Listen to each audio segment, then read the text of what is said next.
Hi, this is Margaret Maloney, and welcome to the Death Dhamma podcast.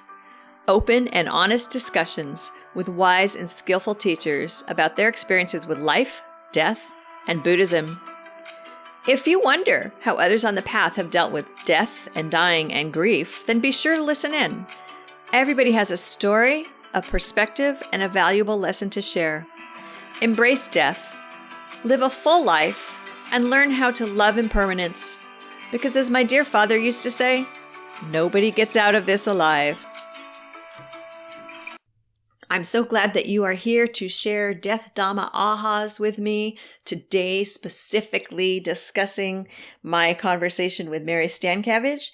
And before we do that, I want to share some exciting news with you.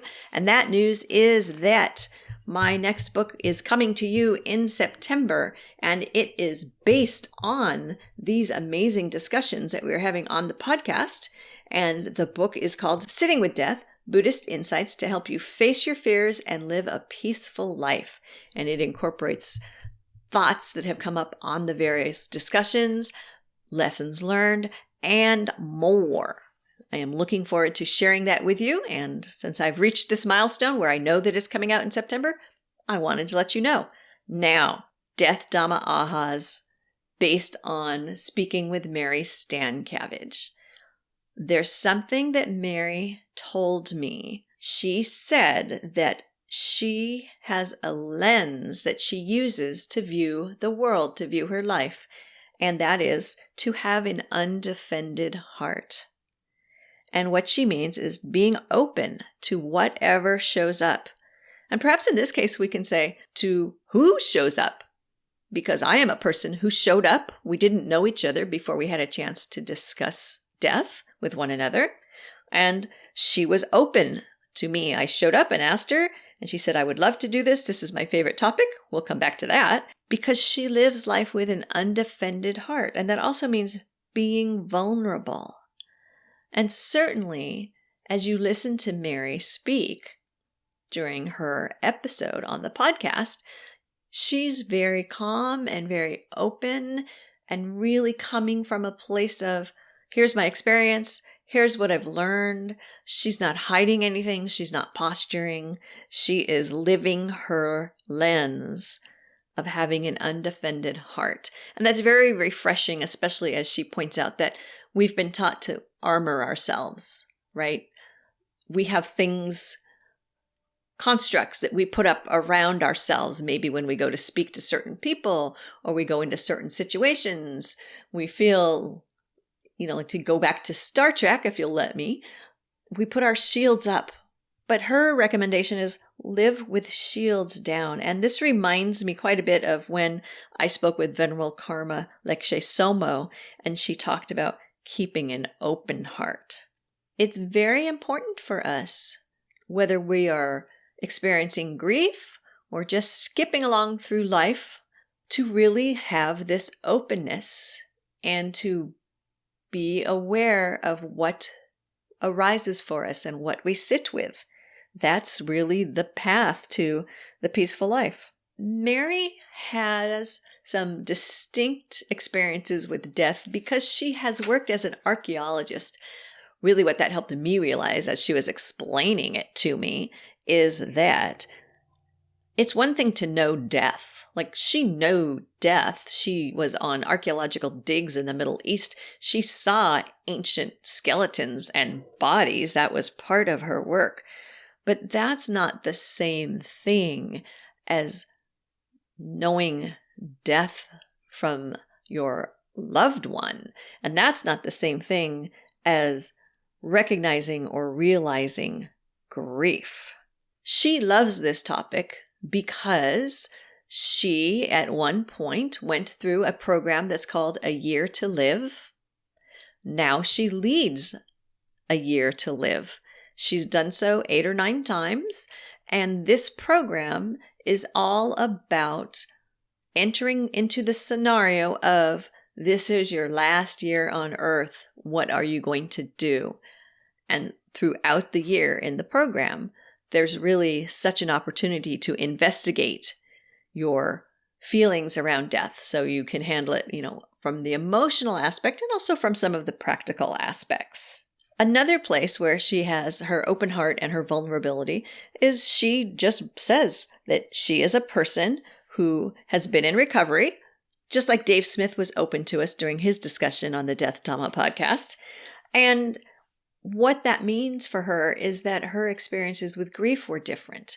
And we will all have different experiences with grief. Hers just happened to be colored through time spent in addiction versus time in recovery.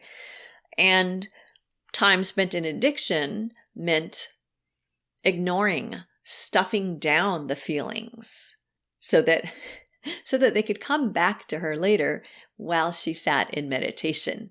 And that is something for us all to think about. We think that, or we like to think about, we can ignore something and we can just go through our lives and deal with something later.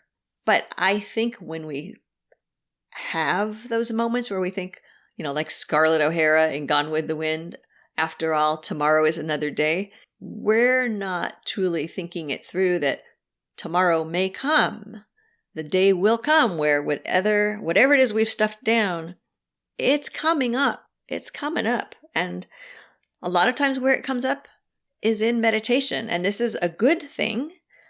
I think it also contributes to people's allergy to meditation. I think that I call it an allergy. Some people are allergic to meditation. And it's often when people are allergic to meditation, what they are telling me is they do not like it because when they sit, unpleasant things arise, things they don't want to think about, things that they don't want to deal with. Yes, that is absolutely true. We think we can ignore something. That's not a call to stop meditating. Disclaimer.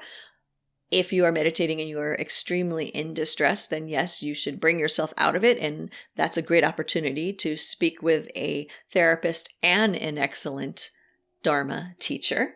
But when you sit long enough and the chatter, the endless chatter that goes through your mind, I don't know if I should really be sitting here because I should probably really be putting out the things for dinner, or, oh, I don't know what I'm going to have for dinner, so I should probably be figuring out, or, oh, well, I need to go to the store, or, oh, well, we have leftovers we can heat up.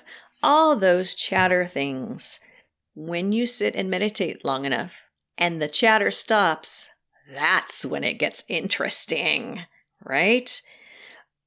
And if you remember back to our first Death Dhamma episode, speaking with Noel, he said something. We are human beings, not human doings. When you're sitting there and the stuff comes up, that doesn't mean you have to do something about it. Remember, the undefended heart, the being open, being vulnerable, being with something.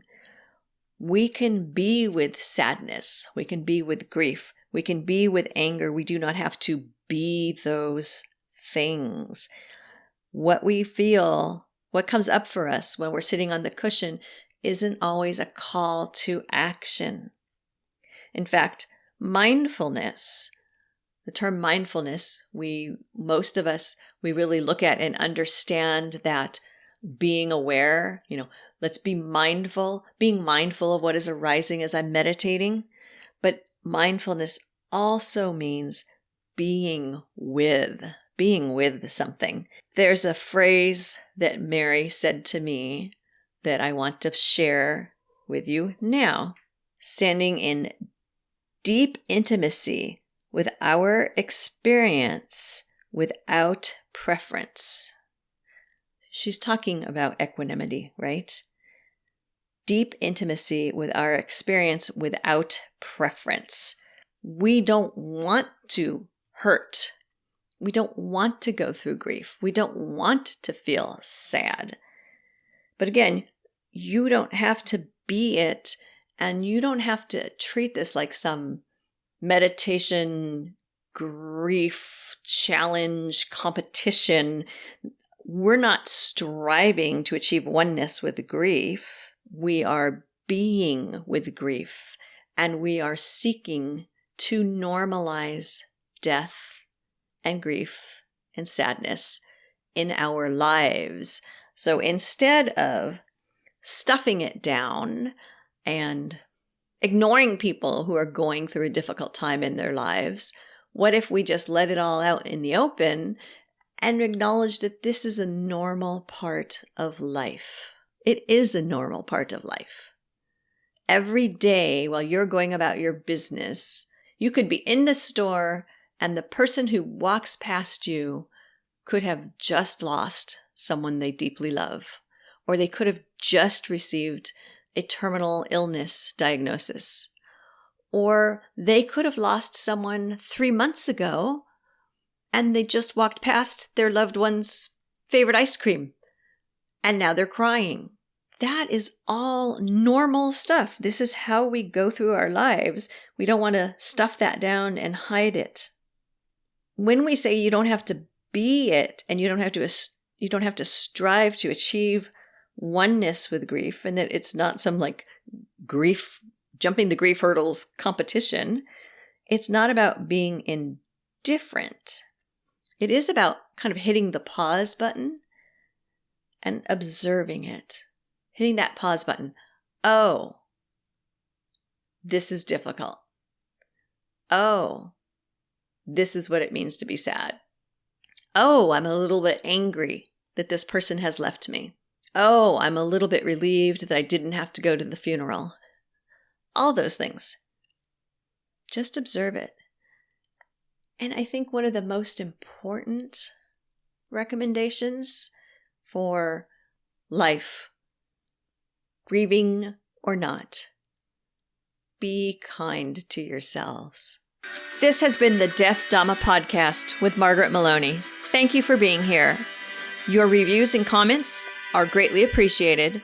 And please come find me on margaretmaloney.com. MargaretMeloni. And don't forget to check out Carpooling with Death, How Living with Death Will Make You Stronger, Wiser, and Fearless. Available in all your favorite formats over on Amazon. And most importantly, may you be well. May you be happy. May you be safe, at ease, and free from suffering. Bye for now.